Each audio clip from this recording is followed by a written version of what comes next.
우리 같이 한번 오늘 주시는 말씀을 보도록 하겠습니다. 계시록 3장 1절부터 6절까지의 말씀입니다. 계시록 3장 1절부터 6절까지의 말씀 우리 같이 한번 천천히 읽어봅니다. 천천히 시작. 사대 교회의 사자에게 편지하라. 하나님의 7 영과 7 별을 가지신 이가 이르시되 내가 내 행위를 아노니 내가 살았다는 이름은 가졌으나 죽은 자로다. 너는 일깨어 그 남은 바 죽게 된 것을 굳건하게 하라. 내 하나님 앞에 내 행위에 온전한 것을 찾지 못하였노니 그러므로 내가 어떻게 받았으며 어떻게 들었는지 생각하고 지켜 회개하라. 만일 일깨지 아니하면 내가 도둑같이 이르리니 어느 때에 내게 이르렀는지 내가 알지 못하리라. 그러나 사대에 그 옷을 더럽히지 아니한 자 몇 명이 내게 있어 흰 옷을 입고 나와 함께 다니리니 그들은 합당한 자인 연고라. 이기는 자는 이와 같이 흰 옷을 입을 것이요 내가 그 이름을 생명책에서 결코 지우지 아니하고 그 이름을 내 아버지 앞과 그의 천사들 앞에서 시인하리라. 귀 있는 자는 성령이 교회들에게 하시는 말씀을 들을지어다. 아멘. 아멘. 드디어 5번째 교회 사대 교회에 대해서 같이 나누는데요. 저번 주에 저희가 간략하게 이제 잠깐 휴식을 취하면서 이제 4번째 교회까지 두아디라 교회까지 연결시키고 그 다음에 한 주 쉬면서 또 마무리를 좀 할 걸 하고 그 다음에 사대교회로 넘어오는데 의도적인 바는 있었습니다. 한 주 쉬고 또 한번 점검해보는 의도가 있었는데 사대교회를 오늘 하고 싶은 마음에, 왜냐하면 31일이 성령 강림 주일이기 때문에 수요일과 주일을 좀 연결시켜서 성령과 같이 연결시켜서 오늘도 사대교회의 주제가 역시 또 성령이거든요. 그래서 같이 연결시켜서 같이 가면 좋겠다 싶은 마음에 이제 한번 연결시켜 보려고 한 주 좀 휴지를 가졌습니다. 그러면서 이제 유기농 농부에 대해서 저번 주에 한번 간략하게 다뤘던 것 같아요. 그런데 설교가 끝나고 이제 화요일 날 교구장님들이 이제 모임에서 자매 교구장님들 모여서 같이 대화를 나누면서 너무 버겁다. 유기농 농부 얘기를 들으면서 이거 나는 어떻게 살아야 될까? 그리스도인으로서 살아가면서 유기농 농부의 삶을 살아간다는 거, 세상 전체는 다 일반 농부들 화학 비료 쓰고 그다음에 농약 뿌려대고 이렇게 살아가는데 나만 유기농 농부로 살아가면서 살아갈 때 정말 소출도 제대로 나오지 않고 그러면서 섞이진 말아야 되겠고 이걸 어떻게 견뎌내야 될 것인가? 그 얘기를 들으면서 너무나 버거워서 어떻게 해야 될 것인가? 라는 고민이 들었다는 그런 얘기를 한 적이 있습니다. 그런 얘기를 들으면서 또 본인이 또 나름대로 해답을 찾아가는 걸 보면서, 즉 하나님이 함께 하시면 된다라는 그런 답을 찾아가면서 그렇게 또 해답을 만들어가는 것을 보면서 다행이다 싶은 생각이 들었는데요. 자, 유기농 농부의 이야기를 하면서 만약에 유기농 농부가 1년, 2년, 3년, 4년 지났는데도 소출이 나오지 않고 그렇게 견뎌야 된다면 어떤 경우가 주어지면 좀 더 힘있게 견뎌낼 수 있을까요? 어떤 일이 벌어지면 유기농 농부가 좀 그래도 좀 견뎌내면서 버텨내고 좀 더 시간을 끌어가면서 좀 더 지연시켜 나갈 수 있을까요? 어디에서 지원해주면 좀 좋을까요? 어디에서 지원해주면요? 이웃 간에 지원해주고요. 화학 비료를 쓰는 팀에서 지원해주고 그리고 농약 뿌려대는 사람들이 지원해주고, 그걸 바라기에는 조금 너무 세상이 각박하지 않나 싶은 생각이 드는데요. 이제 정부, 역시 공무원 나오십니다. 예, 정부에서 지원해주면 훨씬 낫지 않겠느냐. 예, 역시 공무원답게. 예, 저도 그렇게 생각합니다. 정부에서 유기농 농부를 특별히, 이게 나라에도, 나라 땅에도 좋고 국민 건강에도 좋으니까 정부에서 지원을 해주면 그래도 버텨내면서 그리고 갈 수 있지 않을까. 그런데 우리 그리스도인들은요, 정부에서 지원해 주는 것보다 더 강력한 위력을 가진 지원군이 있습니다. 누구이실까요? 하나님이십니다. 지금도 함께 역사하시며 부활하신 우리 구주 예수 그리스도께서 성령으로 역사하시며 우리를 지원해 주시면요, 우린 이 세상에 그 어느 누구도 무너뜨릴 수 없는 강력한 위력을 가진 존재가 될 겁니다. 지금 우리의 응원군이 있으시다는 겁니다. 우리 힘으로는 절대 버텨낼 수 없지만 주의 성령께서 우리 오른손을 붙드시고요, 우리의 삶을 이끌어 가시면요, 능히 이겨낼 수 있습니다. 정부가 지원해 주는 거 그 이상이라는 겁니다. 정부도 지원해 주다가 한계가 있거든요. 하지만 우리 주의 성령께서는요, 한계를 모르시는 분입니다. 전능하신 분이시거든요. 그래서 이제 이번 주에는 성령의 이야기로 들어가서 성령이 함께 하시면 우리는 모든 것을 이겨낼 수 있다는 거. 사대 교회 이야기도 역시 마찬가지라는 겁니다. 사대 교회에 문제가 발생한 것은 뭐밖에 없느냐면요, 결국은 7 영이신 성령의 능력을 잃어버렸기 때문에 결국 무너져가고 있다는 얘기거든요. 그런 점에서 회복해야 될 것도 분명히 그 안에 들어가 있을 겁니다. 지금 우리도 역시 마찬가지로요, 내 능력을 회복시키는 것이 아니라 내 지식과 내 힘을 만들어가는 것이 아니라 우리 모든 것들을 다 우리의 연약함과 미력함을 고백하며 하나님께 모든 것을 의지하고 나아간다면요, 우리에게는 강력한 지원군이, 이 세상에 어느 누구도 당해낼 수 없는 그 응원군이신 우리 주의 성령께서 우리를 이끌어 가시며 우리를 서게 만들어 주실 것이라는 것, 우리가 그와 같이 살아간다면 이 세상이 결코 무섭지 않을 것이라는 것을 느껴볼 수 있지 않을까 싶습니다. 그런 마음을 가지고 사대 교회로 들어가면 이제 우리가 느껴야 될 것, 배워야 될 것, 그리고 채워야 될 것이 무엇인가를 한 번 더 돌아볼 수 있지 않을까 싶습니다. 자, 사대 교회는요, 한번 지도를 한번 보시죠. 어느 위치에 있느냐면요, 사대 교회는 저기 두아디라가 있고요, 우리가 저번 주에 두아디라를 했는데 두아디라에서 어디로 가면 되나요?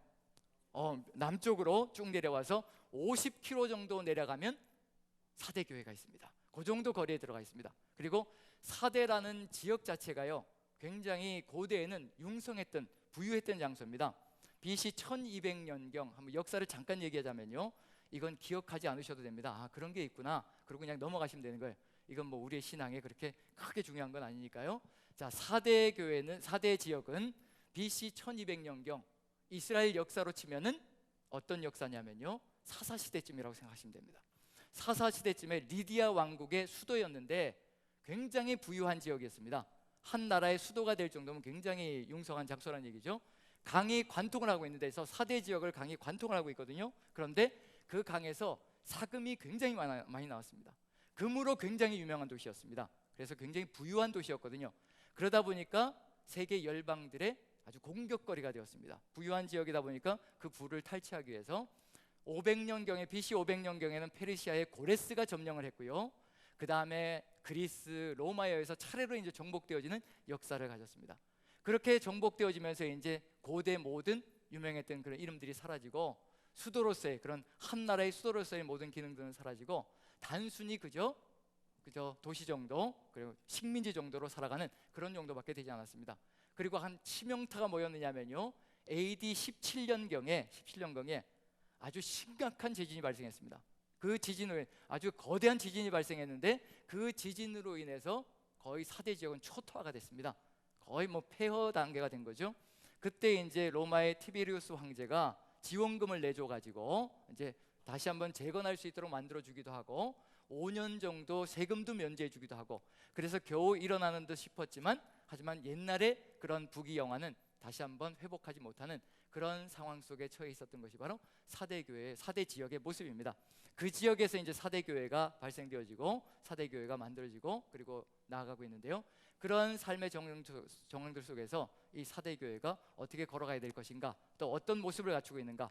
부유한 지역이다 보니까 여러 가지 유혹들도 많고 그런 모습들이 들어가 있을 텐데요, 그런 상황 속에서 사대 교회도 상당히 유명한 교회의 이름을 가지고 있었던 것만큼은 분명합니다. 자, 그런 사대 교회가 가장 먼저 무엇이 필요했는지 예수님의 정체성을 살펴보면 한번 알아볼 수 있지 않을까 싶습니다.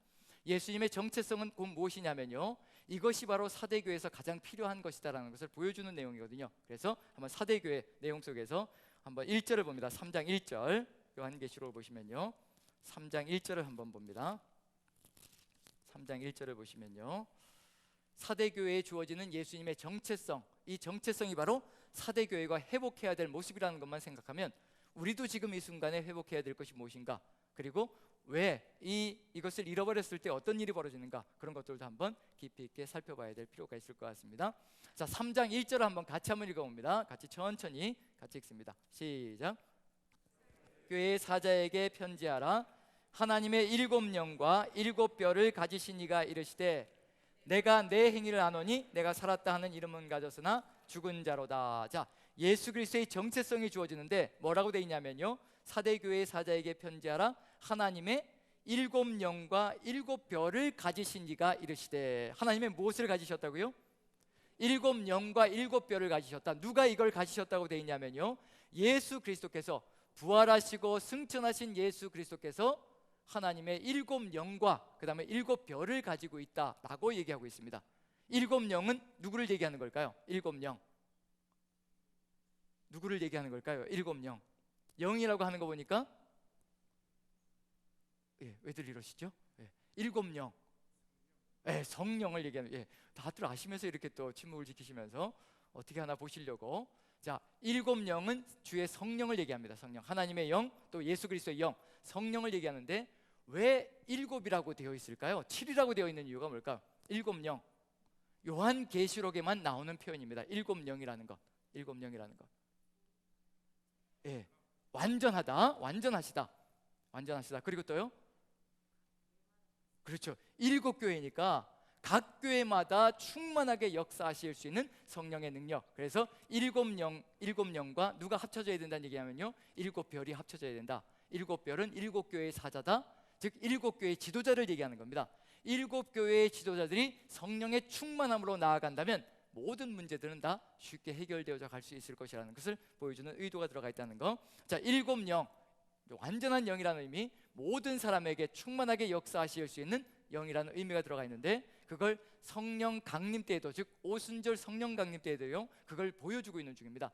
성령은 이렇게 역사하실 수 있다는 것을 보여주는데, 사도행전 2장 1절을 보시면요, 1절부터 4절까지 한번 보면요, 사도행전 2장 1절부터 4절까지입니다. 오순절날 성령 강림하실 때입니다. 어떤 특징이 있는지 보십니다. 자, 같이 한번 천천히 읽어보죠. 같이 시작. 오순절날이 이미 이름에 그들이 다 같이 한 곳에 모였더니 호련히 하늘로부터 급하고 강한 바람 같은 소리가 있어 그들이 앉은 온 집에 가득하며 마치 불의 혀같이 갈라지는 것이 그들에게 보여 각 사람 위에 하나씩 임하여 있더니 그들이 다 성령의 충만함을 받고 성령이 말하게 하심을 따라 다른 언어로 말하기를 시작하니라. 요한계시록에는 일곱 교회였거든요. 일곱 교회이니까 일곱 영이 역사하시는 겁니다. 그런데 마가의 다락방에서는 몇 명의 성도가 기도하고 있었던가요? 전심을 다해서 성령 강림을 놓고 120명의 성도가 전심을 다해서 기도했습니다. 그런데 성령께서 어떻게 역사하시나요? 120명의 성도의 각각의 머리 위에 뭐가 임했다고 되어 있나요?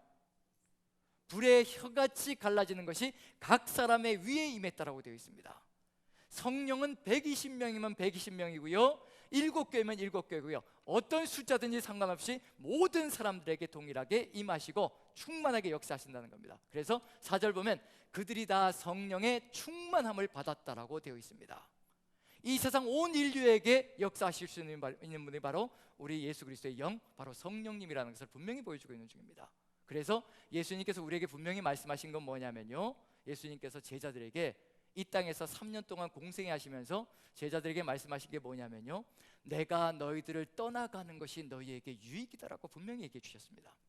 내가 떠나가는 것이 너희에게 유익이다.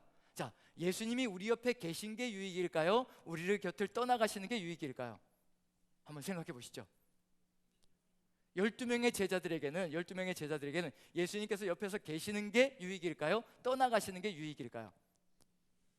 저는 예수님의 제자들이 너무 부럽습니다. 몇 년 동안 봤다는 얘기예요, 예수님을요. 3년 동안 예수님을 따라다니면서 예수님을 봤다는 얘기거든요. 저도 3년도 필요 없고 하루만 봤으면, 하루만이라도 봤으면 어떻게 우리가 봉사할 수 있고 섬길 수 있을까요? 아주 그냥 혀에서 단내 나도록 진이 빠져도 하루만 예수님이 보인다면 어떻게 될까요? 개처럼 충성할 수가 있겠죠. 뭐 죽도록 충성하를 넘어서서 개처럼 충성할 수도 있을 것 같습니다. 정말 죽도록 충성하는 그런 일들이 우리의 삶 속에서 벌어질 겁니다. 3년 동안 예수님께서 제자들과 공생애를 같이 하셨는데 예수님께서 마지막에 하신 말씀은 내가 떠나가는 것이 너희에게 유익이라. 내가 떠나가야 누가 오신다는 얘기예요? 보혜사가 오신다는 겁니다. 그게 요한복음이거든요. 내가 떠나가야 보혜사가 올 것이라. 그 보혜사는 누구이시기 때문이냐면요, 예수 그리스도이시거든요. 가셨다가 오신다는 겁니다. 가셨다 오셔야 되는데, 가셨다 오시면 어떤 일이 벌어지냐면요, 계실 때는, 이 땅에 3년간 계실 때에는, 공생애 때에는요, 그저 이스라엘 땅에서 밖에는 계실 수가 없습니다. 이스라엘 땅에 밖엔 제한되지 않는 거예요. 예수님은 그 안에서 밖에 계실 수 없는 겁니다. 한데 가셨다가 보혜사로 오시면 어떻게 될까요? 온 인류에게 한꺼번에 충만하게 역사하실 수 있는 능력의 주가 되셔서 우리에게 오시는 겁니다. 그래서 예수님께서 내가 떠나가는 것이 유익이라고 말씀해 주시는 겁니다. 이제 모든 인류가 예수 그리스도와 함께 살아갈 수 있는 그런 성령 충만의 역사가 벌어질 수 있을 것이라. 지금 우리가 그 시대를 살아가고 있다는 것은요, 이건 상상을 초월하는 역사가 우리의 삶 속에서 벌어지고 있다는 겁니다. 한번 생각해 보십시오. 구약 시대 때는 하나님께서 성령으로 모든 사람에게 임하실 수가 없었습니다. 그래서 요엘 선지자도 이제 말일에 성령께서 임하실 터인데, 그리고 뭐 젊은이들이 환상을 보고, 그리고 아이들이 뭘 보죠? 젊은이들이 환상을 보고 아이들이 예언을 하나요? 예, 꿈을 꾸고. 그럼 노인들은 뭘 하죠? 예언을 하나요? 이제 어쨌든 바뀌었지만 바뀐 것 같은 느낌이 드는데, 어찌되었든 이렇게 성령께서 온 인류에게, 모든 사람에게 임하시면 예언을 하고 꿈을 꾸고 환상을 보고 이런 역사가 펼쳐지는 기대를 가지고 있었던 것이 구약 성경의 시대입니다. 구약 시대 때는 성령께서 모든 사람에게 임하실 수가 없었습니다. 이유가 뭐였을까요? 우리의 죄 때문에 임하실 수가 없는 겁니다. 그래서 특별히 사명을 받은 사람들에게 성령께서 잠시 임하셨다가 그리고 또 떠나시는 겁니다. 그게 대표적인 예가 모세이기도 하고 에스겔이기도 합니다. 에스겔을 하나님께서 성령에서 잡으셔서요, 예루살렘까지 가셨다가 예루살렘에 다 보여준 다음에 다시 돌아와서 성령께서 떠나시고 계속해서 임재하실 수가 없는 겁니다. 인간의 죄 때문에요. 그런데도 불구하고 모세라는 사람을 한번 보십시오. 성령께서 잠시 임하셨는데도 불구하고 모세는요, 엄청난 역사를 이뤄냅니다. 만약에 지금 이 시대 모든 사람들에게, 모든 인류에게, 우리 그리스도인 모두에게 성령께서 내주하시는 역사가 펼쳐진다면요, 지금 우리의 삶이 어떻게 될 것인가? 한 사람 한 사람이 모세의 역할을 감당하는 겁니다. 그 정도의 능력을 가진 존재들이 되어진다는 얘기거든요. 그러면 어떤 세상이 만들어질 것인가? 지금 우리가 그런 시대를 살아가고 있는 중입니다. 어쩌면 우리는 성령의 역사를 지금 소멸하고 있는지도 모릅니다. 성령께서 얼마나 위대한 존재인지 깨닫지 못하고 그 성령의 역사를 믿지 못하고 오히려 성령의 능력을 소멸시켜 가고 있는 중일지도 모른다는 얘기입니다. 그것이 안타까운 역사라는 얘기입니다. 그래서 이 성령 강림 주일이 오는 이 순간만이라도 성령이 얼마나 위대한 존재이시며 성령 강림이 얼마나 엄청난 역사인가를 우리가 가슴에 새긴다면요, 우리가 지금 이 시대에 우리 한 사람 한 사람이 모세와 같은 능력자가 되어서 이 땅을 하나님의 땅으로 바꿔나갈 수 있는 존재가 될 수 있는 그런 시대가 열렸다는 겁니다. 새 시대가 열린 겁니다. 성령의 시대는 그 정도로 엄청난 시대라는 것을 우리가 가슴에 새긴다면 지금 우리가 얼마나 대단한 존재인가도 다시 한번 마음에 새겨볼 수 있고 기억해 볼 수 있지 않을까라는 생각이 듭니다. 자, 이렇게 해서 주의 성령께서 우리에게 임하시는데, 성령이 임하시지 않으면 어떤 일이 벌어진다는 얘기냐면요, 우리 그리스도인들이 아니라는 것까지도 정체성으로 주어집니다. 성령이 함께하지 않는다면 우리는 그리스도인이 아닐 수도 있다는 얘기입니다. 그게 어디에 나오냐면 로마서 8장을 보시면요, 한번 읽어보죠. 로마서 8장, 자 6절부터 9절까지 한번 봅니다. 같이 한번 천천히 읽어보죠. 육신의 생각과 영의 생각이 어떤 차이가 있는지 같이 읽습니다. 시작. 육신의 생각은 사망이요 영의 생각은 생명과 평안이니라. 육신의 생각은 하나님과 원수가 되나니 이는 하나님의 법에 굴복하지 아니할 뿐 아니라 할 수도 없으니라. 육신에 있는 자들은 하나님을 기쁘시게 할 수 없느니라. 만일 너희 속에 하나님의 영이 거하시면 너희가 육신에 있지 아니하고 영에 있나니 누구든지 그리스도의 영이 없으면 그리스도의 사람이 아니라. 자, 성령이 지금 우리 안에 내주하시지 않는다면 우리가 어떤 사람이 아니라는 얘기인가요? 그리스도인이 아니라는 겁니다. 성령께서 함께하는 사람만이 어떤 사람이냐면요, 그리스도인이라는 겁니다. 왜냐하면요, 보혜사 성령께서 우리에게 임하시면요, 우리 안에서 끊임없이 누구를 가르쳐 주냐면요, 예수 그리스도가 누구이신가, 그리고 예수님께서 우리에게 전하신 말씀이 무엇인가를 끊임없이 우리에게 가르쳐 주신다고 하십니다. 그러면 예수 그리스도가 누구이신지 알기 위해서 반드시 우리에게 누가 필요하냐는 얘기냐면요, 성령의 임재가 반드시 필요한 겁니다. 그리고 이렇게 생각하시면 됩니다. 내가 지금 예수 그리스도를 알기를 간절히 소망하고 있고 예수 그리스도를 따라가려고 간절히 소망하며 그 길을 걸어가고 있다면요, 우리는 성령의 사람인 겁니다. 그게 바로 증거인 겁니다. 왜냐하면 성령이 아니시고는, 성령의 역사가 아니군요, 우리가 입으로 예수 그리스도를 주시라고 고백할 수 없다라고 분명히 기록되어 있거든요. 우리가 예수 그리스도를 우리 구주로 영접하고 있고 구주로 고백하고 있다면요, 우리 모두는 다 성령의 사람들인 겁니다. 이제 뭘 해야 될 필요가 있느냐면요, 그 성령의 역사에 우리 모든 것을 다 내맡기는 겁니다. 내어 맡길 때 역사가 벌어지는 겁니다. 모세가 80이 되었던 그 모세가, 아무것도 할 수 없는 그 무능한 모세가 나이가 들어서 늙어서요 아무것도 할 수 없는 모세거든요. 분명히 고백했습니다. 내가 무엇이건대 바로에게 가며 내가 무엇이기에 이스라엘 민족을 구원하여 내리까. 이렇게 늙어버렸고 아무것도 할 수 없는 존재입니다. 그런데 그 몸뚱아리를, 그 모든 능력을 하나님께 다 의탁해버리고 하나님께 맡겨버리니 그를 통해서 하나님의 놀라운 역사가 펼쳐지기 시작합니다. 내 고집과 아집이 아니라, 내 생각과 계획이 아니라 내 모든 계획까지도 생각까지도 하나님께 다 올려드릴 때 그것이 하나님의 손에서 성령의 역사 속에서 엄청난 능력을 발휘하는 것이 된다는 것, 그게 바로 지금 우리에게도 필요한 일일 겁니다. 자, 그러면 왜 사대교회 시작부터 예수 그리스도의 정체성을 이렇게 7영을 가지시고 7별을 가지신 분이다라고 소개를 하고 있을까? 그 이유가 뭘까요? 지금 사대교회가 잃어버린 게 뭐란 얘기일까요? 바로 이 예수 그리스도의 정체성을 잃어버렸다는 겁니다. 그러면 이 예수 그리스도의 정체성, 즉 7영이신, 충만한 영이신, 완전한 영이신 성령을 잃어버렸다. 그럼 교회가 어떤 지경이 될까요? 어떤 모습이 될까요? 이제 짐작이 가는 거지요. 힘이 있을까요? 능력이 있을까요? 권능이 있을까요? 어떤 게 있을까요? 전혀 그런 능력을 발휘하지 못합니다. 뭐밖에 나타나지 않을 거냐면요, 인간의 냄새밖에 나타나지 않는 그런 교회가 되어질 겁니다. 그게 바로 사대교회의 모습이 될 것이고요, 사대교회의 문제가 될 겁니다. 성령께서 충만하게 역사하실 때 인간의 모든 냄새는 사라지고요, 인간의 모습은 사라지고 하나님의 능력과 영광만 드러나는 세상이 만들어질 겁니다. 우리가 걸어가야 될 남산교회의 모습이 바로 그 안에 들어가 있다는 겁니다. 성령의 역사에 내맡길 때 우리는 코로나를 두려워하지 않을 것이고요, 지금 이곳에 일상이 회복되어져서 1000명의 성도가 채워지느냐 아니냐가 문제가 아니라 정말 성령의 사람이 이 자리에 가득 들어 차느냐 아니냐가 가장 중요한 문제입니다. 단 1명이라도 10명이라도 성령의 역사 속에 자신을 내어맡긴 사람들이 이곳에 모일 때요, 그 위력은 아무도 꺾을 수 없다는 것을 우리가 가슴속에 새긴다면요, 숫자가 중요한 것이 아니라 우리가 지금 성령의 사람인가 아닌가가 가장 중요한 모습이라는 겁니다. 사대교회는 큰 교회였을 겁니다. 왜냐하면 부유한 장소였고요, 상당히 그 지역적으로 상당히 놀라운 위대한 장소였기 때문에 사대교회는 큰 교회였을 겁니다. 그래서 이런 내용들이 들어가 있을 겁니다. 3장 1절을 다시 한번 읽어봅니다. 3장 1절, 사대교회의 문제를 한번 봅니다. 3장 1절 다시 읽습니다. 시작. 사대교회의 사자에게 편지하라. 하나님의 7영과 7별을 가지신 이가 이르시되 내가 내 행위를 아노니 내가 살았다 하는 이름은 가졌으나 죽은 자로다. 이게 사대교회의 모습입니다. 살았다라고 큰 소리치고 있는 중이거든요. 예수님께서 아신다고 하십니다. 내가 안다, 너의 모든 행위를 아는데 살았다라고 큰 소리치고 있는데 결국 뭐란 얘기인가요? 죽었다라고 분명히 얘기하고 있습니다.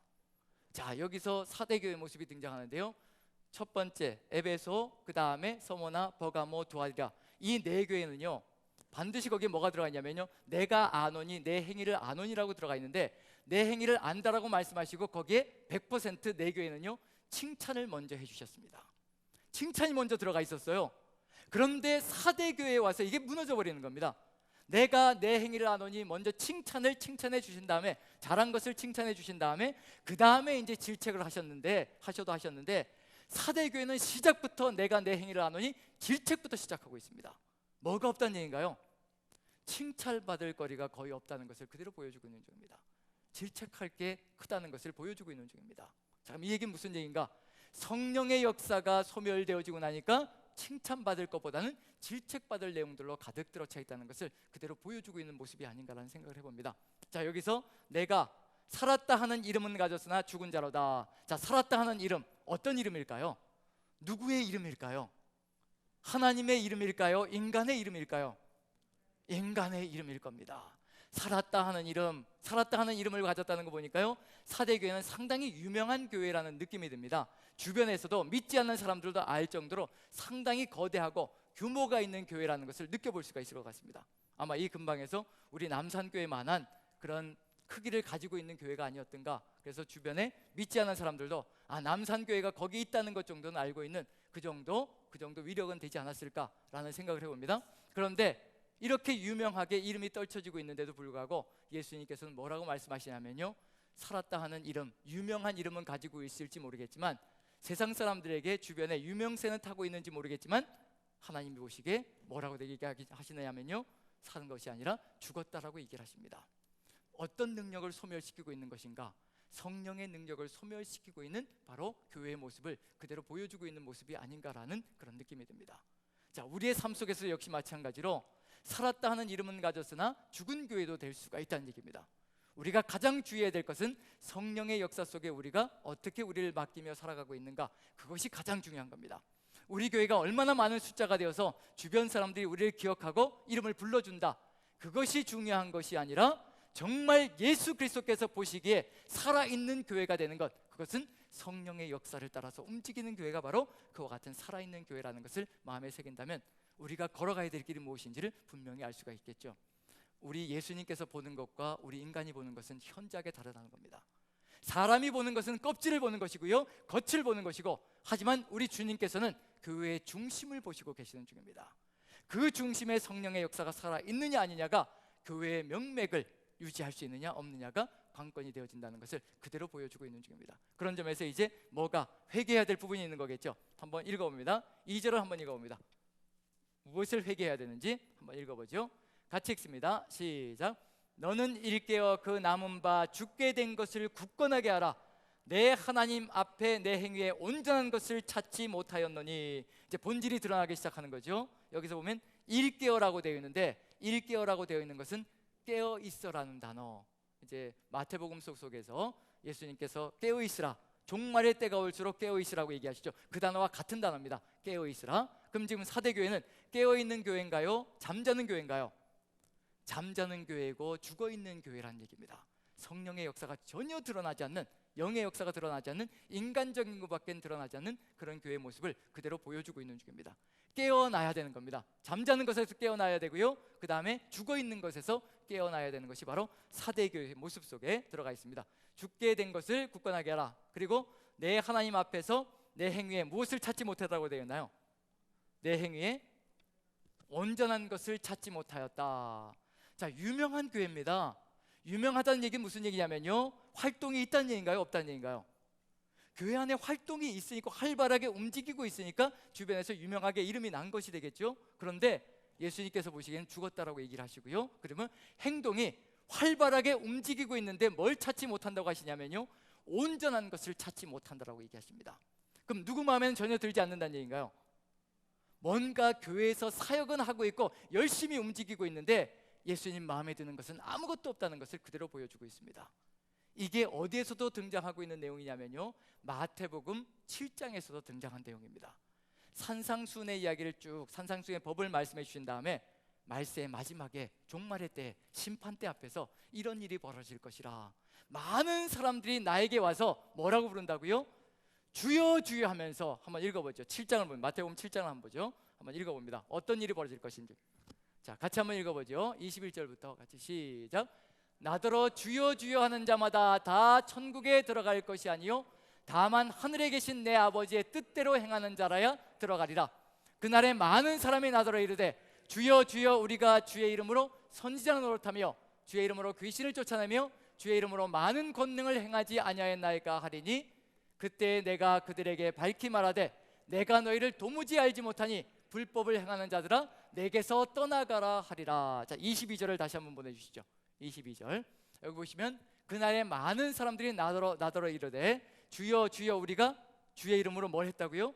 선지자 노릇했고요, 주의 이름으로 귀신을 쫓아냈고요, 주의 이름으로 많은 권능을 행했다라고 되어 있습니다. 자, 이 정도면 제대로 한 건가요? 제대로 하지 않은 건가요? 선지자 노릇했지요, 귀신을 쫓아내었지요, 많은 권능을 행했습니다. 그것도 예수 그리스도의 이름으로 행했다고 얘기합니다. 이 정도면 교회로서의 역할을 감당한 건가요? 감당하지 못한 건가요? 제대로 한 건가요? 제대로 하지 않은 건가요? 이게 제대로 했다 그러면 또 예수님께서 이게 또 왜 이렇게 예수님은 또 왜 이러신가, 이제 그런 일이 벌어질 터인데, 분명히 선지자 노릇하고 귀신을 쫓아내고 많은 권능을 행했다라고 얘기하는데도 불구하고 예수님께서 딱 한마디로 이 모든 것들을 딱 한마디로 규정짓습니다. 불법을 행하는 자들아 내게서 떠나가라. 불법이라는 겁니다. 누구의 방식대로 하지 않았다는 얘기인가요? 예수 그리스도의 방식대로, 즉 산상수훈 속에 주어진 그 방식대로, 그 법대로, 그 말씀대로 하지 않고 누구의 뜻대로 살아갔다는 얘기냐면요, 자기의 이름을 내는 것으로, 주의 이름이라고 얘기하지만 본질적으로는 예수님 앞에 와서도 뭘 지금 하고 있는 중이냐면요, 예수님 앞에 와서도 자랑질을 하고 있다는 거, 이것만 보아도 알 수가 있는 겁니다. 우리가 예수님 앞에 가면 뭘 할 수 있을까요? 주님 앞에 가면요, 내가 이렇게 잘 살았어요 라고 이렇게 자랑할 수 있을까요? 아니면 그래서 그냥 무릎을 꿇고 그냥 내가 잘못한 것만 다 기억이 날까요? 어떤 태도가 되어질까요? 우리가 주님 앞에 섰을 때 내가 더 잘하지 못한 것이 죄송하고 미안해서 민망한 마음이 들지 않을까? 왜냐하면 주님께서 십자가에 못 박히신 그 못자국을 보여주시고 창자국을 보여주시면 이렇게 엄청난 은혜를 내가 누렸는데도 불구하고 내가 이 정도밖에 살지 못한 것이 하나님 너무 죄송합니다라고 그런 고민이 되지 않을까, 그런 고백이 되지 않을까라는 생각이 드는데, 이 사람은 당당하게 예수님 앞에 가가지고요, 내가 선지자 노릇했습니다, 귀신들을 쫓아냈습니다, 많은 권능을 행했습니다 하고 자랑질을 하는 역사가 펼쳐집니다. 누가 한 것보다 더 낫다는 얘기인가요? 주님이 하신 것보다 내가 더 낫지 않습니까? 라고 자랑하는 역사가 펼쳐지고 있다는 얘기입니다. 이건 누구의 이름을 위해서 이런 일을 했을 것인가? 불을 보는지 원합니다. 누구의 이름을 냈다는 얘기인가요? 주님의 이름이 아니라 사대교회의 사람들처럼 죽은 이름, 하나님 앞에 가면 아무 소용도 없는 인간의 영광을 드러내며 살았다는 것을 분명히 보여주고 있는 중입니다. 그게 바로 불법이라는 겁니다. 그럼 법대로 하기 위해서 반드시 필요한 게 도대체 무엇인가? 법대로 하기 위해서요, 고린도전서 2장을 보시면요, 이렇게 해야 법대로 하는 것이 되는 겁니다. 고린도전서 2장을 보면 같이 한번 읽어봅니다. 10절부터 같이 한번 천천히 읽어보죠. 어떻게 살아갈 때 법대로, 불법이 아니라 합법으로 넘어가는지 한번 봅니다. 같이 읽습니다. 시작. 오직 하나님이 성령으로 이것을 우리에게 보이셨으니 성령은 모든 것 곧 하나님의 깊은 것까지도 통달하시느니라. 여기까지만 읽어보죠. 자, 누가 계셔야 하나님의 깊은 뜻을 다 통달할 수 있다고 얘기를 하고 있나요? 성령이 아니시고는 하나님의 깊은 뜻을 우리가 통달할 수 없다고 얘기하고 있습니다. 성령이 내주하실 때 우리가 누구의 뜻을 알 수 있다는 얘기냐면요, 하나님의 깊으신 뜻을 알 수 있다고 분명히 얘기하고 있습니다. 성령에 의지해야 된다는 것을 분명히 보여주고 있는 중입니다. 11절 한번 읽어보죠. 같이 읽습니다. 시작. 사람의 일을 사람의 속에 있는 영 외에 누가 알리요? 이와 같이 하나님의 일도 하나님의 영 외에는 아무도 알지 못하느니라. 우리가 세상의 영을 받지 아니하고 오직 하나님부터 온 영을 받았으니 이는 우리로 하여금 하나님께서 우리에게 은혜로 주신 것들을 알게 하려 하심이라. 마지막에 뭐까지도 기억하게 하신다는 얘기냐면요, 하나님께서 우리에게 은혜로 베풀 수 있는 그 구원의 놀라운 역사까지도 다 기억나게 만들어 주신다는 겁니다. 그래서 우리가 이 성령의 역사 속에 살다가 주님께로 가면요, 절대로 주님 앞에서 자랑질 할 수 있는 것이 아무것도 없습니다. 모든 것이 다 누구의 은혜란 얘기인가요? 주님의 은혜로 이루어졌다는 겁니다. 주님의 은혜로 내가 이렇게 살았다는 겁니다. 그 은혜가 아니면 살아갈 수도 없는 존재라는 것을 분명히 고백하게 된다는 겁니다. 우리가 어디에서도 알 수 있는 중이냐면요, 여기 에베소 교회 보면 뭐라고 되어 있냐면요, 한번 읽어보죠. 에베소 교회 2장입니다. 2장. 서문화 교회인가요? 서문화 교회 몇 절을 보시느냐면요, 10절을 봅니다. 10절. 서문화 교회 2장 10절입니다. 2장 10절. 이것이 바로 우리가 걸어가야 될 삶의 길일 겁니다. 2장 10절 같이 읽습니다. 시작. 너는 장차 받을 고난을 두려워하지 말라. 볼지어다 마귀가 장차 너희 가운데서 몇 사람을 옥에 던져 시험을 받게 하리니 너희가 10일 동안 환난을 받으리라. 내가 죽도록 충성하라. 그리하면 내가 생명의 관을 내게 주리라. 죽도록 충성하면 뭘 주시겠다고 약속해 주시고 계시나요? 생명의 관을, 생명의 면류관을 주시겠다고 얘기했습니다. 자, 그럼 이제 이거 누구 것인가요? 순교의 제물이 되어서 뭘 얻는 거예요? 순교의 제물에 대해서 생명의 면류관을 얻는 겁니다. 그러면 이 면류관은 누구 것인가요? 누가 잘해서 얻은 것인가요? 누가 잘해서? 이거 자꾸 대답하기가 참 애매하죠. 누가 잘해서? 죽도록 충성하라. 그러면 내가 생명의 면류관을 주리라. 그럼 누가 잘해서 얻은 거예요? 이 관은? 대답 좀 해주세요. 해코지하지 않을 겁니다. 절대로 해코지하지 않습니다. 자, 대답 좀. 누가 잘해서 얻은 거예요? 죽도록 충성해서 얻은 거잖아요. 그런데 주님 앞에 가면 이런 일이 벌어질 겁니다. 4장을 보면요, 4장을 보면 24장로가 어떤 일을 벌이는지 보십시오. 똑같은 스테파노스라는 관이거든요. 면류관입니다. 24장을 보시면요, 4장을 보시면 9절부터 한번 읽어보죠. 9절부터 9절 10절 같이 읽습니다. 9절 10절 같이 시작. 그 생물들이 보호자에 앉으사 세세토록 살아계시는 이에게 영광과 존귀와 감사를 돌릴 때 24 장로들이 보좌에 앉으신 이 앞에 엎드려 세세토록 살아계시는 이에게 경배하고 자기의 관을 보좌 앞에 드리며 이르되, 한번 읽어봅니다. 11절. 우리 주 하나님이여 영광과 존귀와 권능을 받으시는 것이 합당하오니 주께서 만물을 지으신지라 만물이 주의 뜻대로 있었고 또 지으심을 받았나이다 하더라. 쓰고 있던 관을 누구에게 드리는가요? 이건 면류관입니다. 누구에게 드리는 건가요? 하나님께 돌려드리는 겁니다. 왜 하나님께 돌려드리는가? 내가 내 힘으로 이 관을 얻은 것이 아니라 주 예수 그리스도께서 나에게 생명 주시고 구원의 역사까지 이루어주시고 내가 이 모든 죽도록 충성할 수 있도록 성령께서 역사하셔 내가 그 길을 갈 수 있도록 만들어 주셨으니 이것은 내 능력으로 이루어진 것이 아니라는 겁니다. 모든 것이 다 하나님의 은혜로 되어진 것이니 우리에게 주신 그 생명의 면류관까지도 주님께 기꺼이 다 올려드리는 겁니다. 자랑할 것이 아무것도 없습니다. 주님 앞에 가면요 모든 것이 다 주님의 은혜였다라고 밖에는 고백할 것이 없는 우리의 모습이 되어진다는 겁니다. 그게 바로 하늘 예배 속에서 4장에서 보여지고 있는 중입니다. 모든 교회가 따라가야 될 삶의 모습이고요, 모든 교회가 본받아야 될 예배의 모습이라는 것을 분명히 보여주고 있는 중입니다. 우리가 큰 소리 칠 것이 아무것도 없고요, 자랑할 것이 아무것도 없습니다. 본질적인 아름다운 완전한 예배는 뭐냐면요, 우리의 모든 삶을 다 하나님께 내어드리며 내가 이렇게 살았던 모든 것들이 다 아버지의 은혜입니다. 내 목숨까지도, 내 호흡 하나까지도 다 아버지의 은혜임을 고백합니다 라고 고백하며 다 내어드리는 것, 그것이 진정한 우리의 예배가 될 것이라는 얘기입니다. 그걸 기대하고 있는 것이고요, 요한계시록은 그 예배를 향해서 달려가고 있는 중입니다. 그 예배를 드리게 하는 성도가 되게 하기 위해서 7교회를 향해서 잘못된 것들을 고쳐나가며 바른 길로 걸어가게 만들어서 결국은 이러한 예배가 완성되어지는 그런 교회가 되게 만들어가는 것이 바로 요한계시록의 목적이라는 겁니다.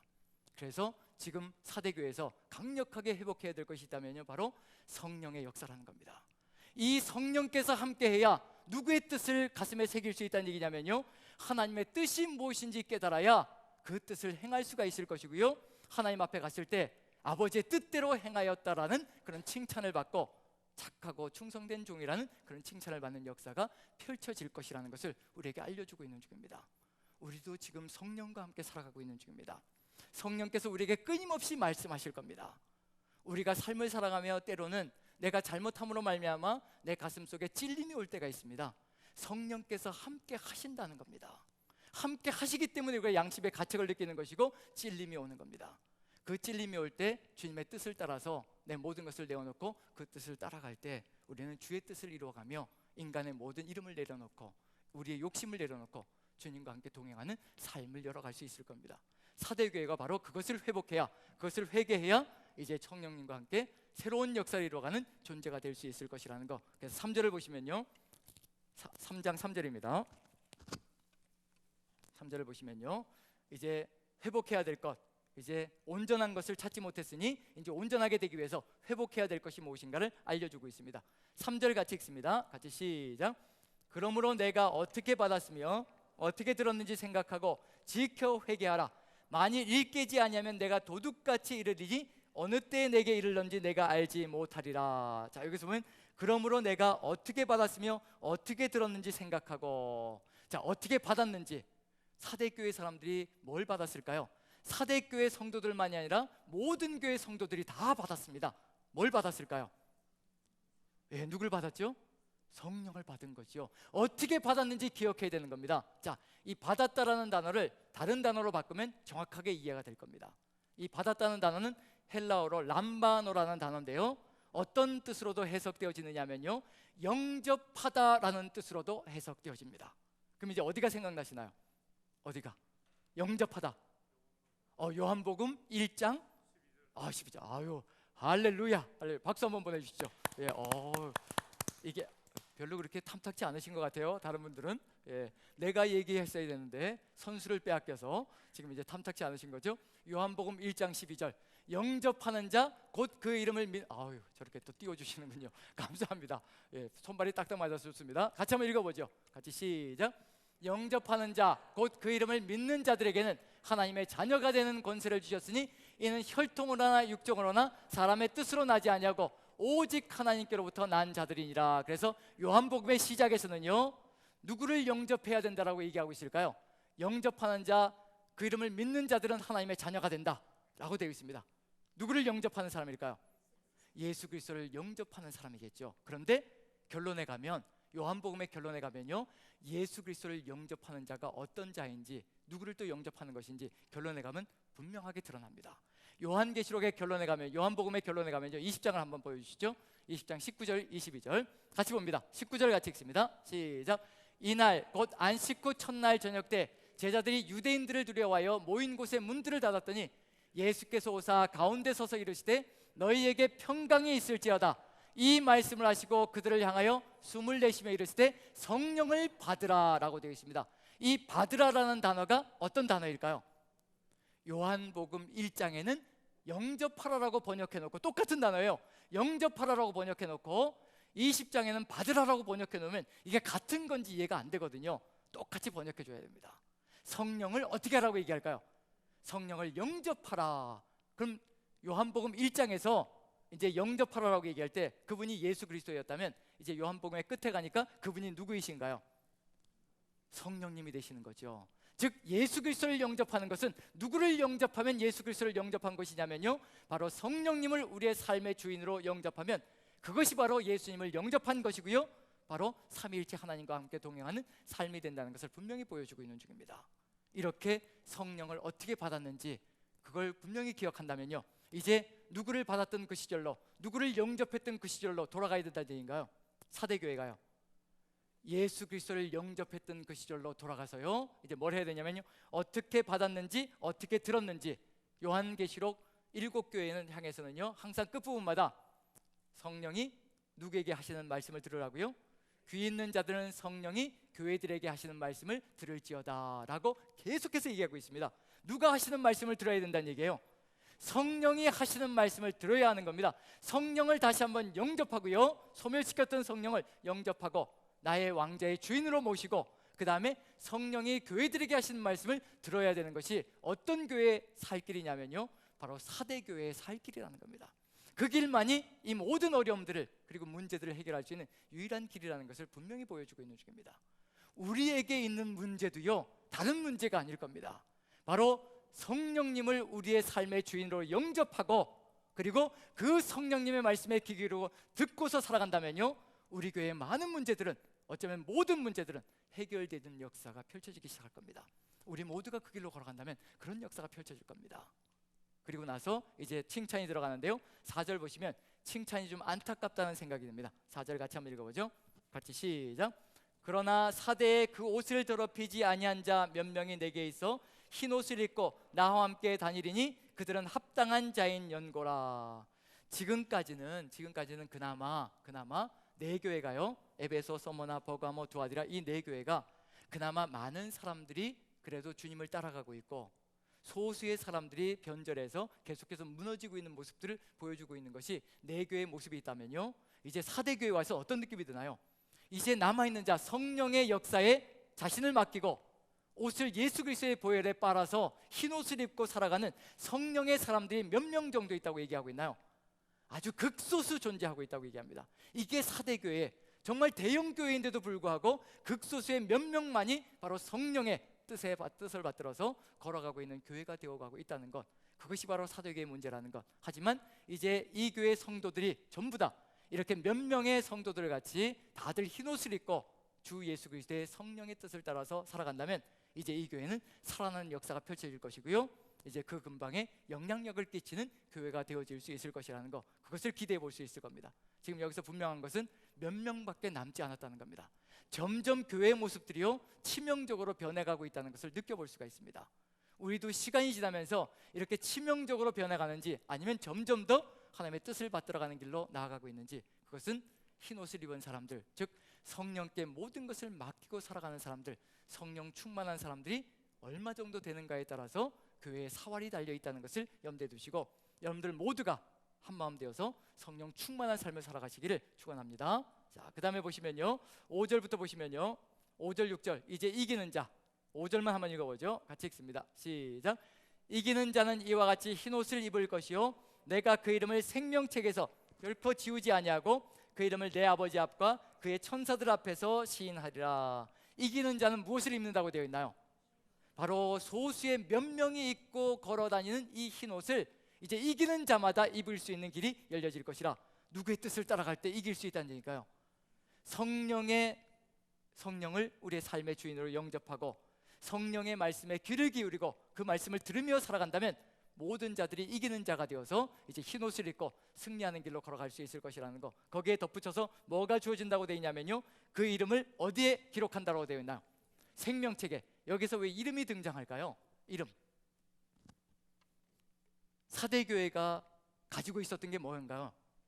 전반부에서요 1절에서 내가 살았다 하는 이름을 가졌다라고 되어 있습니다. 무엇을 가지고 있었느냐면요, 인간적인 이름을 가지고 있습니다. 인간적인 유명세를 가지고 있습니다. 그런데 어디에든 기록되어 있지 않냐면요, 하나님의 생명책에는 기록되어지지 않다는 겁니다. 그게 문제라는 겁니다. 교회 교족부에는 기록되어져 있는데 우리 이름이요 분명히 교인으로 기록되어져 있는데 하늘나라의 생명책에는 우리 이름이 없다면 이것처럼 안타까운 일이 어디 있겠냐는 얘기입니다. 이 세상에는 유명한 이름을 가지고 살아왔는데 정작 하나님의 생명책에는 우리 이름이 발견되어지지 않는다면 그것처럼 안타까운 일이 어디 있겠습니까? 정말 억울한 인생을 살아간 겁니다. 아무것도 아닌 인생을 살아온 것이 바로 그 인생살이라는 것을 분명히 느껴볼 수가 있습니다. 지금 여기에서 성령의 뜻에 일치되어서 살아가며 성령의 역사를 소멸시키지 않고 성령 충만한 삶을 살아간다면 이곳에서 유명한 인간적인 그 유명한 이름이 아니라 영원토록 빛나는 이름이 생명책에 기록되어질 것이라는 것을 분명히 알려주시고 계시는 중입니다. 지금 우리에게도 필요한 것은 뭐냐면요, 세상에서 유명한 거 아무 필요 없습니다. 세상 사람들이 나 알아주는 거 아무 필요 없습니다. 누가 알아주시면 되냐면요, 주님이 기억하시면 족하다는 겁니다. 우리 주님께서 기억해 주시고 우리의 이름을 불러주시면 그것만으로도 족하다는 겁니다.